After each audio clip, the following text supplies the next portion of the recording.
Good day, class. Today our lesson is about locating the global south. But before we go to the nitty-gritty of our lesson for today, let's have a recap first of the things that we have discussed previously. So previously we have discussed about the global governance. We have defined what is an international organization and what are the powers of an international organization. And our discussion was focused or was centered in or about the United Nations as the most prominent international organization, or IO. So we have discussed the roles of the UN and its 5 organs. And lastly, we have discussed the challenges of the United Nations. Okay, so the biggest challenge of the United Nations is related to the issues of security. So that includes the Kosovo War and then the Syrian Civil War, and including also the Iraq. All right. So for today, our lesson is about locating the global south. Before anything else, let me present to you our learning outcomes for today. So first is to define global south. Next is compare the economic aspect of global south from the global north. And then identify countries which are commonly associated with global south. Right? So this discussion class or this pre-recorded video lesson will be very short lang. Alright, so let's start. What is the North and South divide? So the North-South divide is a socio-economic and political categorization of countries. So the global North and South divide, it's not just or it does not only based on the economic status of the countries, but as well as the type of government they have. So for example, the global north countries, or the first world countries, no, same naman ang global north or first world countries, they are the same, they are rich, no. These countries are rich and democratic. When you say naman second world countries, these are rich countries but communists. And the global south or the third world countries, so these are poor countries, no. Pobre, mora. Simple, pobre. Mo ni global south o global o third world countries, no. O daghan pa na sila pangan class katong atong discussion before about market globalism, di ba? Atong core countries sa may periphery na pud tay ginatawag nga highly developed countries, then developed countries, and then developing countries. So when you say highly developed countries, so mo na siyang first world countries, global north. When you say developed countries, mga second world countries. When you say developing countries, that is the global south, no? So kaning terms nga developing developed countries, muna siya ang mga terms nga gamito, no, para di kayo degrading ba. All right? So next, the Cold War era. So during the Cold War, the Cold War era, it was the time when the global north and the global south categorization was made. During the Cold War, ang ilang term nga ginagamit pa kato pang first world and second world and third world countries, no, to identify both ends of the pole. And then there was this time kasi nga some second world countries naadto nag first world and some naadto third world countries. So to make the categorization simpler or simple, mo nang ilan naghimong global north and global south. All right? So if you're not familiar with the Cold War happened after the World War II. No? It was mainly because after World War II, ang Soviet Union, di ba? Soviet Union, United Kingdom, and USA were allies, no? And then after ana god ang Soviet Union iyang gi-secure ang Eastern Europe, no? Iyang gi-influence of communism. And then USA baya, it's democratic. So ang USA di ganahag communism. And it also feared communism. So dito nagsugod ang Cold War, no? Because they have two different ideologies. All right? And then there was also this intense stage of the Cold War that was in 1956 to 1962 that US and the Soviet Union began developing ballistic missiles, no? And then nisamot og ka-intense when the Soviets began secretly installing missiles in Cuba, and that could be used to launch nuclear attacks on US cities. All right? So very short lang na recap or history about Cold War. All right, so next is the North is comprised of all first world countries, while the South is comprised of third world countries. Okay, so muna to ko giingon ninyo nga ang first world muna siya ang global North, and then global South muna ang mga third world countries. And then this categorization ignores geographic position of countries, and because some countries in the southern hemisphere, such as Australia and New Zealand, are being labeled as part of the North. So we have also here naputay ginatawag nga brand line, no? Ang linya nga brand line magsugod dinhi kani siya nya murag muliko diri padung sa Australia.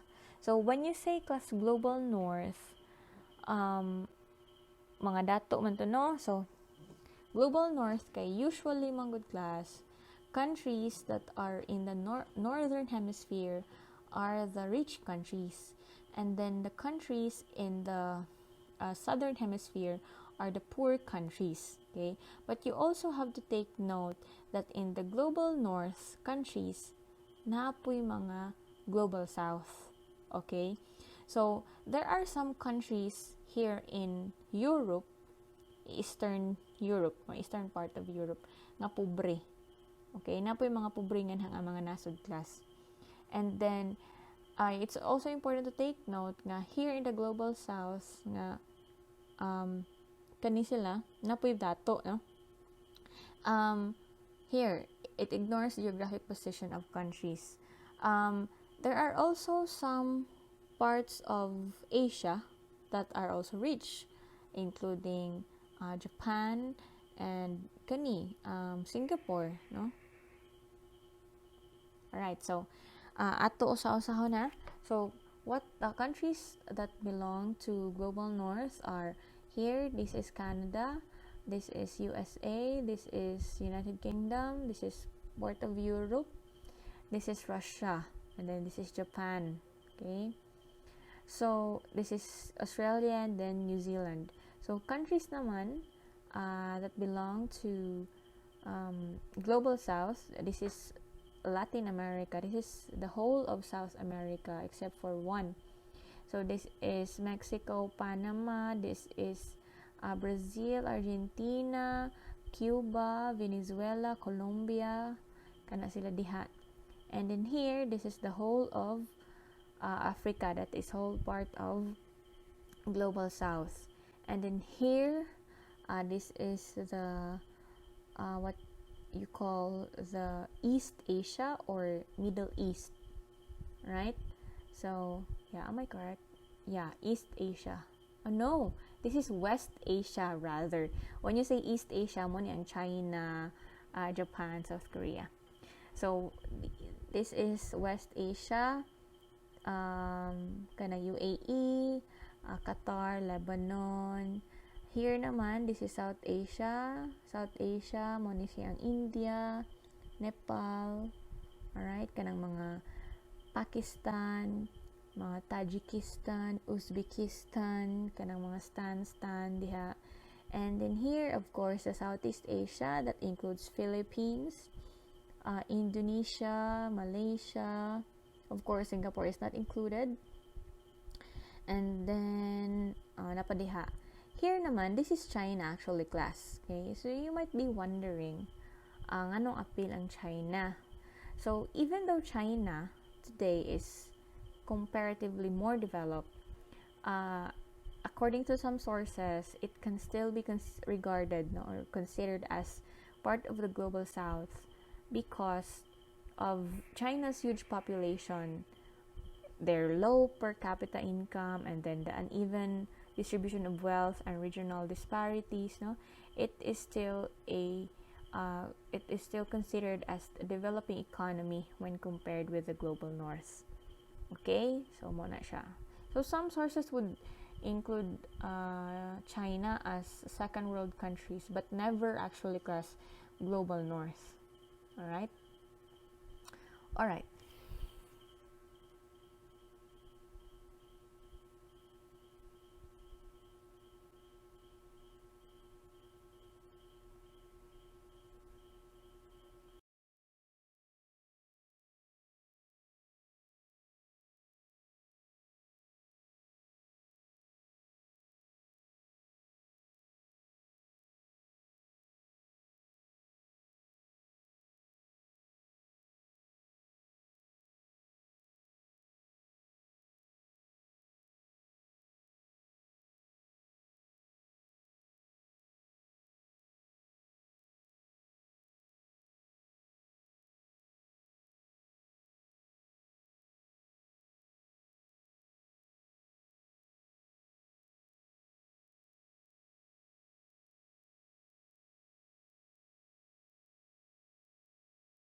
Now let us define what is Global South. So Global South refers broadly to the regions of Latin America, Asia, Africa, and Oceania. So earlier we have identified, diba, the countries in the map, ang mga appeal sa Global South katong naa sa red color, right? So usually, the countries that are in Global South, these countries, class, were colonized. Okay, they were colonized by either Spain, Portugal, or Britain. Okay, but usually, class, countries in Global South were colonized by either Spain or Portugal because some of or most of the countries nga gicolonize sa British or Britain or nahimong British colony kay dato. Okay, namely Singapore, Australia, New Zealand, Hong Kong. So kani sila, class, they were colonized by Great Britain before, but now they are very rich, so they are now in the global north. Pero kaning mga gipang colonize sa Spain or Portugal, or for example Latin America, class, most of the countries in Latin America were either colonized by Spain or Portugal. Brazil was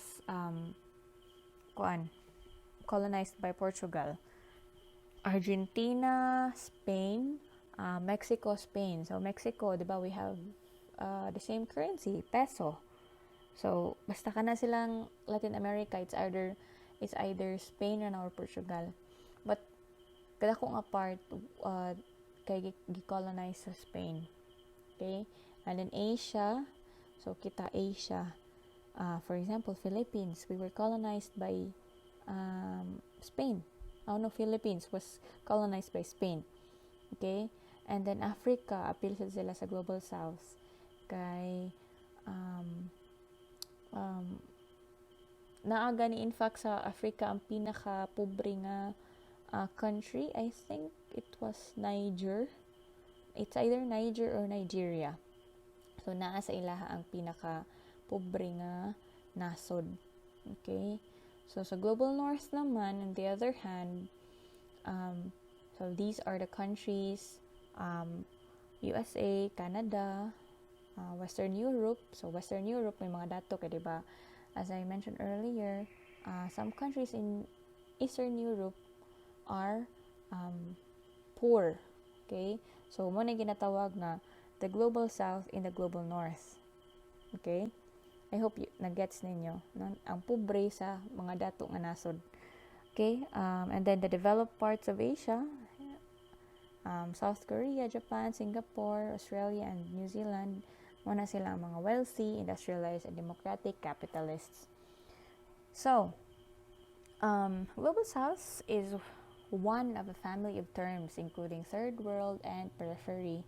So, diba, as I told you earlier, same na silag meaning. Same na silag meaning. No? So, third world, periphery, and then as well as developing countries. No?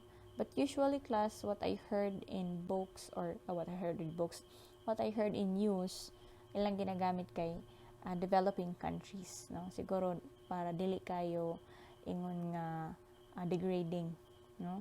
So, these third world, periphery, global south, these denote regions outside Europe, katong walay labot sa Europe, no? And then North America. Okay, so these countries mostly have low income, and then they are often politically or culturally marginalized. So usually, class, the problems in global south is corruption. No, module na siya. That's just one. All right. So, of course, sa to kung ganyan ang dato, ang pobre nga nasod, pinagpobre nga nasod, it's in Africa. And then, ang pinakadato naman nga nasod, it's in Europe. Although magsige man siya bago-bago, no? Pero the richest country is Luxembourg. It's in Europe, class. Okay? So, gamay naman po na siya nga country, actually. The global north versus the global south. So here, I have here a table. This is also found actually in your module. This is already uploaded in the virtual classroom. So here, we have here a table of comparison between the global north and global south. So first, their meaning. So a country, global north is a country having an effective rate of industrialization and a high individual income is known as developed country. So, in global north, class, sila ang nag-una sa industrialization. No, nag-una na sila sa industrialization. Sila yung nagpauna-una. On the other hand, global south is also known as developing country. So, slow rate of industrialization and low per capita income. So, slow rate of industrialization, hinay or bago pa lang, nagsugod pa lang sa industrialization.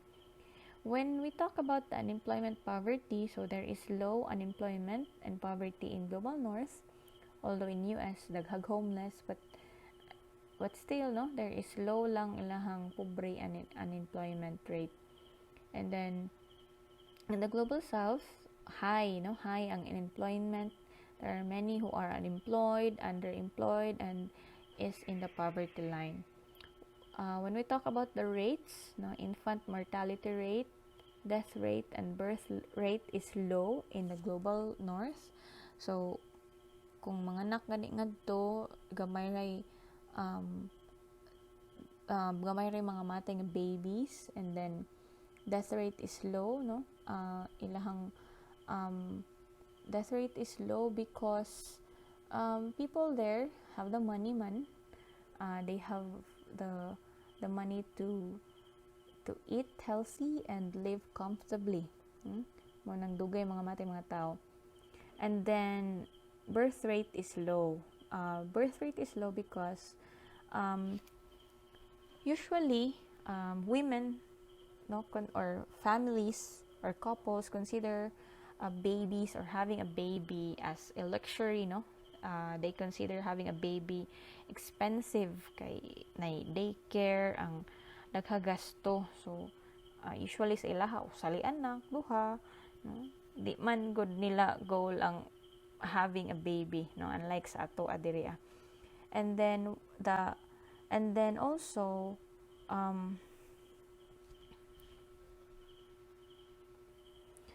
countries that are in global north or usually of them have an aging population, no? In Japan, for example, mas daghan naglagas sa ilahan, yung gamay lang ng mga batanon, no?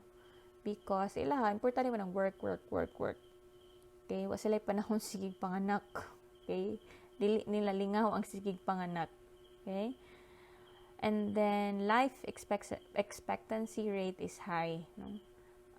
Tag-as mo ay edad sa 80, 90 o sa mga matay mga tao nga or sometimes 100.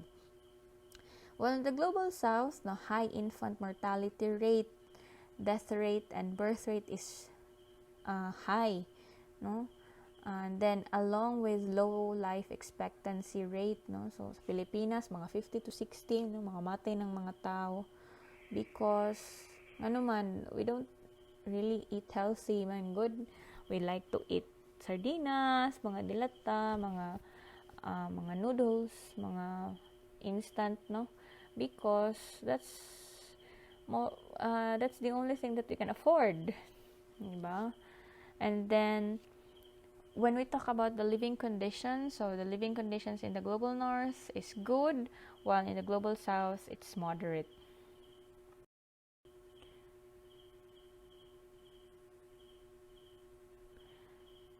So next is generates more revenue from the global north is from the industrial sector, meaning sila ang gahimo, no? Sila ga-produce. And then while the global south, the service sector. So we in the global south, kita tig hatag og service, kita ang labor, kita tig trabaho. Ang global north, sila tighatag trabaho. Okay? And then, when we talk about growth, the global north has high industrial growth, and in global south, they rely on the developed countries for their growth. The standard of living, global north, high, and in global south, low. And then the distribution of income, equal, and then global south, unequal. Sa ato, dako nga portion sa atong kwarta or not kwarta or wealth naa sa mga dato nga mga family such as the Ayala, Cavillar, mga C, no? Mga C, pamilya ni Henry C, kanang mga Gokong Wei, no? Na diha ang mga wealth. And then the factors of production. When you say factors of production, that includes the land, labor, capital, and entrepreneurship. So the factors of production in the global north are effectively utilized, while in the global south, ineffectively utilized.